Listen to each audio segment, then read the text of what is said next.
You hear them before you see them. The scraping, the hissing. You're standing in darkness and the ground beneath your feet is moving. Not earth, scales. Cold, muscular, alive. You try to step back, but there's nowhere to go. The walls are stone. The pit is deep. And the serpents are everywhere. One strikes your ankle, then another. The venom burns like liquid fire crawling through your veins. You scream, but no one is coming. This is not how legends die. This is how kings are broken. Before we descend further into this darkness, I'd love to know, where in the world are you watching this from? It's still astonishing to me that these stories, buried for over 1,000 years, can reach you no matter where you are today. This happened. Not in myth, but in recorded history. The year was 865 CE, and the man dying in that pit was Ragnar Lothbrok, or at least that's what the sagas claim. Whether he was a singular king or a composite of many Viking warlords, the death attributed to him was real enough to reshape the fate of England. King Ella of Northumbria, the man who ordered the execution, believed he was eliminating a threat. What he actually did was ignite a blood feud that would drown his kingdom in vengeance and turn his own death into one of the most horrifying rituals ever recorded in medieval Europe. The Vikings are often remembered for their bravery, their longships cutting through icy seas, their warriors chanting as they charged into battle. But that image, however true, is incomplete, because the Norse world was also a place where death was an art form, where executions were designed not just to kill, but to send messages, to humiliate, to terrify, to ensure that anyone who heard the story would think twice before crossing a Viking ever again. This is not a tale of heroism. This is a descent into the documented horrors of the Viking Age, deaths so brutal that even hardened medieval chroniclers struggled to describe them. These events were recorded by those who witnessed them, survived them, or heard the screams echoing through monastery halls and throne rooms. And they were never forgotten. Ragnar's death in the snake pit is described in the Ragnar's saga Lodbrokar and corroborated in chilling detail by the 12th century Danish historian Saxo Grammaticus in his Gesta Danorum. According to these sources, Ragnar had launched a raid on Northumbria with only 2 ships, an act of either supreme confidence or fatal arrogance. His fleet was scattered by a storm. His forces were overwhelmed, and when he was captured, Ella saw an opportunity not just to execute a raider, but to make an example of him. The snake pit was not a spontaneous cruelty, it was calculated, symbolic. In Norse culture, serpents were creatures of chaos and doom, associated with the world serpent Jormungandr that would one day devour the gods themselves. To die by snakes was to die without honor, without the chance to hold a weapon, without the dignity of Valhalla. Ella knew this. He wanted Ragnar to suffer not just physically but spiritually. Imagine the process. Ragnar was stripped of his armor, his weapons, his furs, everything that marked him as a warrior. Then he was lowered into the pit. The snakes, likely native adders, would have been agitated, defensive, coiled in the confined space. The first bites would have come quickly, then more and more. Adder venom causes intense pain, swelling, nausea, and in large doses, respiratory failure. But it's slow. Depending on how many times he was bitten, Ragnar could have remained conscious for hours, his body convulsing, his vision blurring, his lungs struggling to draw breath as the neurotoxins shut down his nervous system one synapse at a time. The saga records his final words. How the little piglets would grunt if they knew how the old boar suffers. Whether he actually said this, we'll never know. But the sentiment was prophetic, because his sons, Ivar the Boneless, Ubba, Hvitserk, and Björn Ironside, heard of their father's death, and they did not mourn quietly. Within a year, the great heathen army landed in England. It was the largest Viking invasion force ever assembled, and its singular purpose was revenge. By 866 CE, the Vikings had taken the city of Eoforwic, modern-day York. Northumbria was in chaos. Ella and his rival, King Osbert, were forced to unite against the invaders, but it was too late. In the battle that followed, both kings were killed. That much is confirmed by the Anglo-Saxon Chronicle. But Norse sources tell a very different story about what happened to Ella after he was captured alive. They say he was given the blood eagle. The blood eagle is one of the most debated executions in medieval history.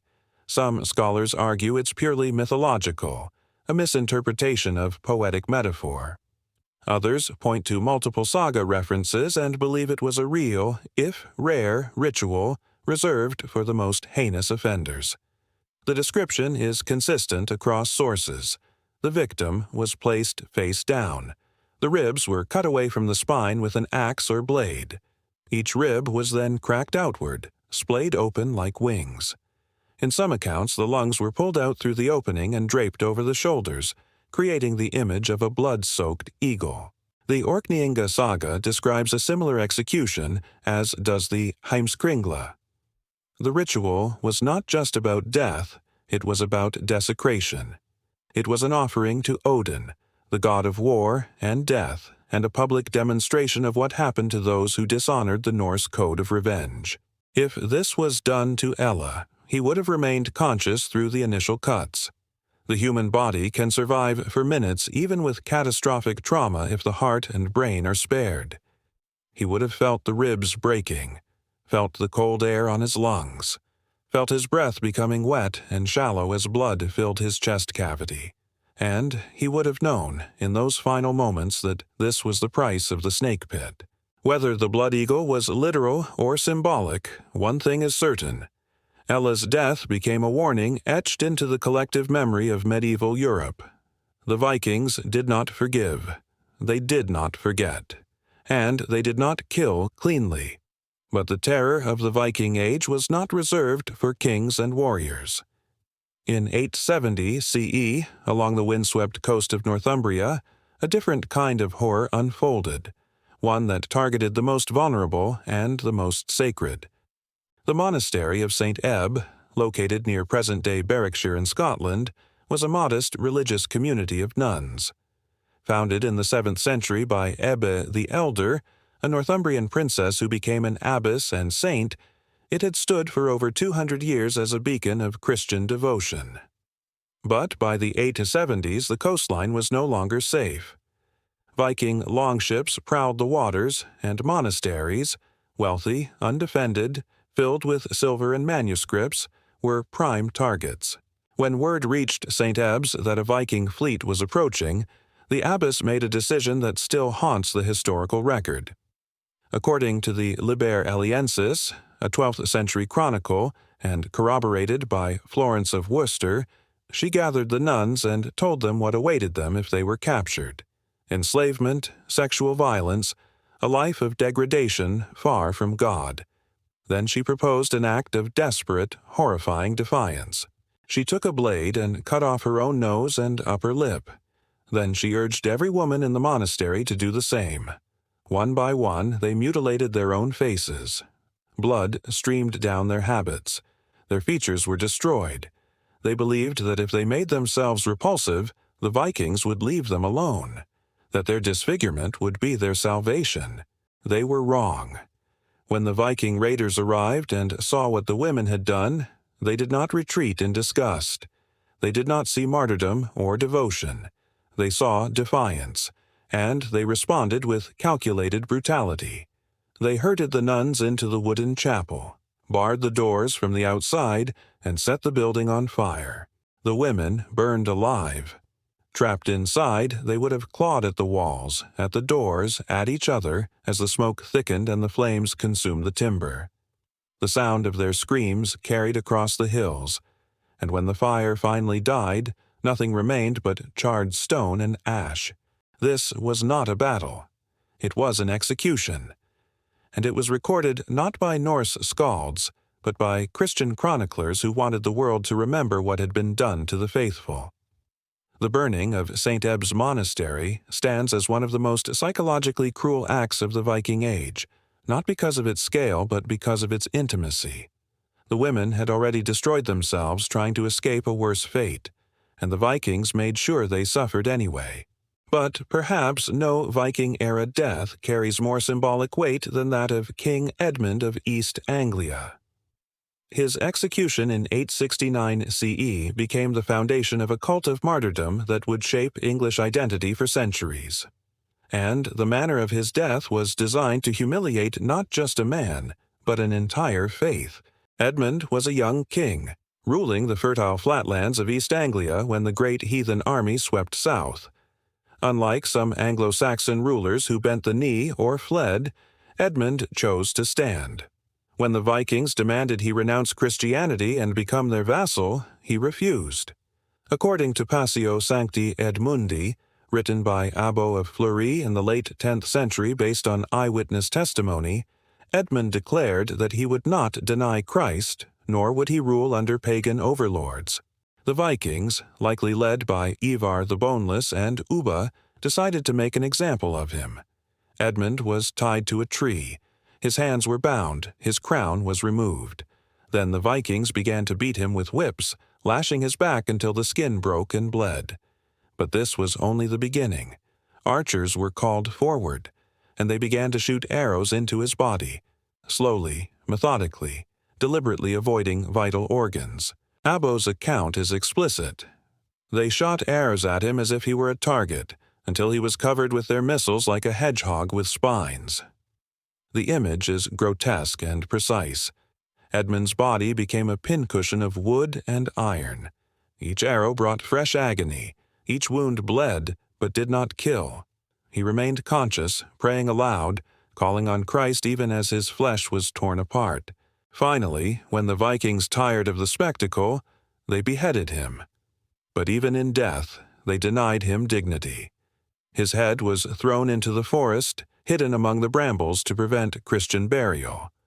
According to legend, it was later found guarded by a wolf, and when recovered, it called out to searchers, "Here, here, here." That detail is hagiography, but the execution itself is not. Edmund's death was not a random act of violence. It was a public ritual of domination. The Vikings wanted every Christian in England to know what happened to those who resisted. And it worked. Edmund became a saint. His shrine at Bury St. Edmund's became one of the most important pilgrimage sites in medieval England.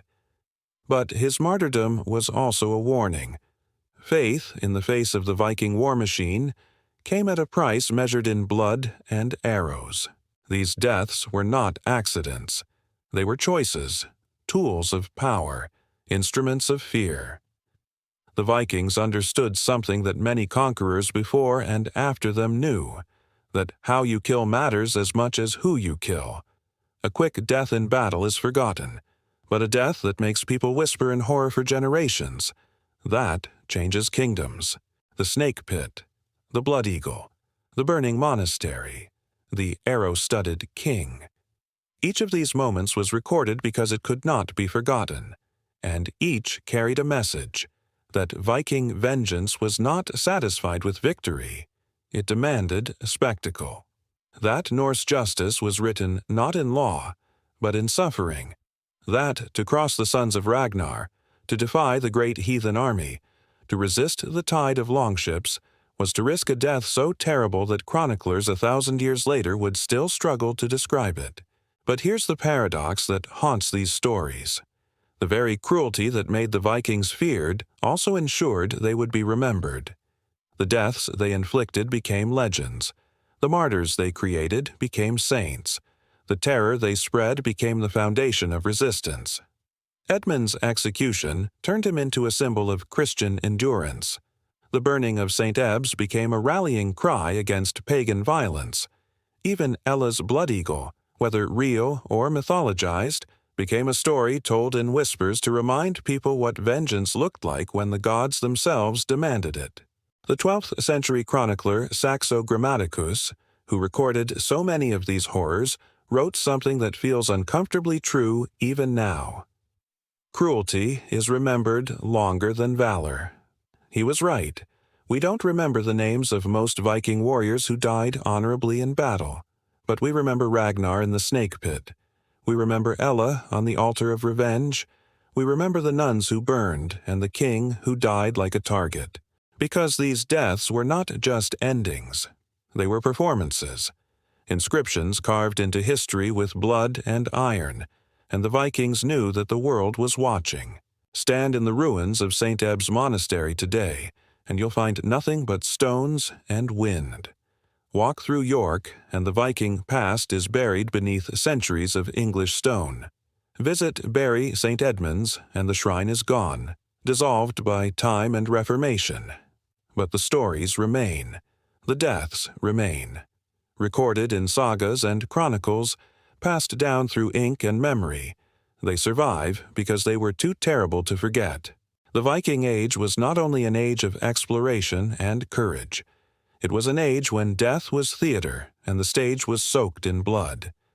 These were not warriors who simply killed their enemies. They were men and women who understood that the way you kill someone can echo through time long after their bones have turned to dust. That a scream, properly orchestrated, can reshape the moral landscape of an entire civilization. And maybe that's the most terrifying part of all. Not the snakes, not the fire, not the arrows, but the cold calculation behind them. The knowledge that someone stood there, watching, and decided that this suffering was necessary, that it would be worth it, that history would remember. And history did. The serpents have long since turned to dust. The pyres have burned cold. The arrows have rusted into nothing. But the stories remain, vivid and undying, waiting in the dark corners of medieval manuscripts for someone to open them again and remember what it meant to die in the age of the Vikings. Not as a hero, not in glory, but slowly, publicly, unforgettably.